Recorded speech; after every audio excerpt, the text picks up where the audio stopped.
prosecution may now call its witnesses in support of its next charge.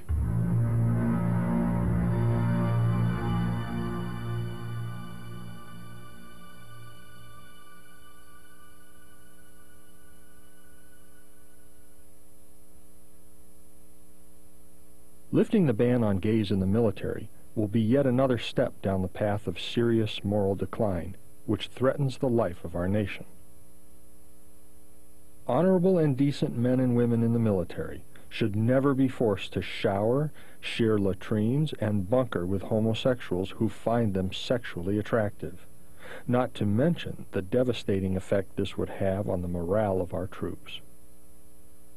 Homosexuals in the military will undermine the very esprit de corps, morale, discipline, and good order that is necessary to have an effective fighting unit. The recipient of more than a dozen medals and commendations during his 21 years as a Southern Baptist chaplain in the United States Army, Dr. Paul Dodd is a fellow of the American Association of Pastoral Counselors. Reverend Dodd, you've heard the prosecution's allegation that homosexuals are a threat to the military and should not be permitted to serve in the armed forces. Do you have any evidence in response to that allegation? Yes, I do, Your Honor.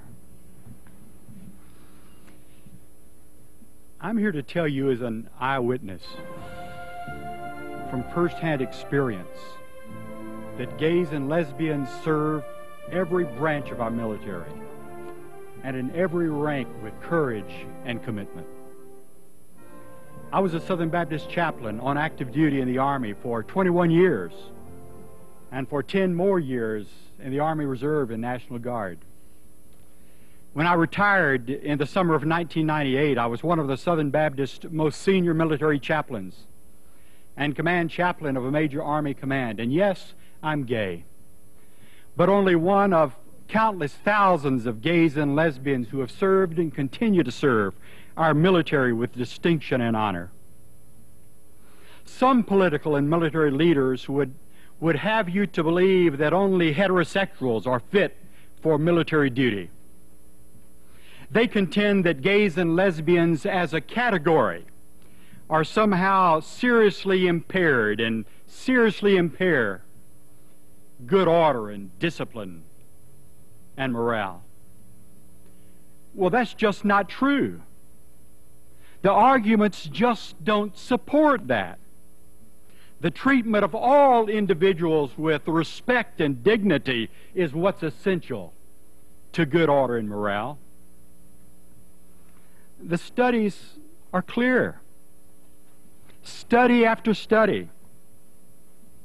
A 1989 study commissioned by the Department of Defense Personnel Office. A report in 1992 from the General Accounting Office. A massive report authorized by the Defense Department, the Secretary of Defense, and compiled by the RAND Corporation. And the most recent report by the Servicemen's Legal Defense Network. All of them, all of these studies, some of them, as you can see, authorized by the Defense Department. All of them say that homosexuality is just simply not related to suitability and to risks. Most military leaders no longer believe that homosexuality is a mental disorder, and they quickly agree that gay and lesbian discharges are in no way related to job performance. And yet the costly and senseless firings still go on. Nearly 8,000 of America's finest service members have been discharged, kicked out, fired since 1994 under Don't Ask, Don't Tell. Millions of taxpayers' dollars are wasted every year to replace highly trained, mission-tested, valued members of our armed forces without cause. And this kind of exclusionary policy is unjust and creates a dangerous climate of fear and suspicion and harassment. Let's face it, Don't Ask, Don't Tell drains patriotism. It destroys trust, and it just eats away at the very heart of unit cohesion and esprit de corps. Worst of all, it forces some of America's best young men and young women to lie and to evade and to deceive when all they really want to do is to serve their country with integrity and to live by the military's own core values of honor and courage and commitment. Isn't there a better way? I believe military readiness hangs in the balance.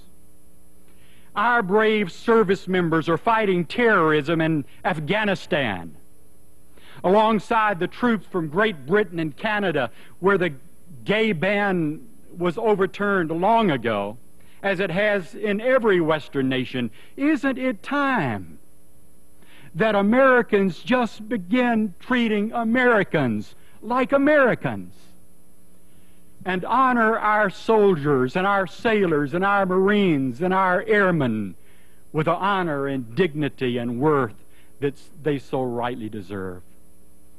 Your Honor, I believe the evidence speaks for itself. The charge is false. Reverend Dodd, thank you very much.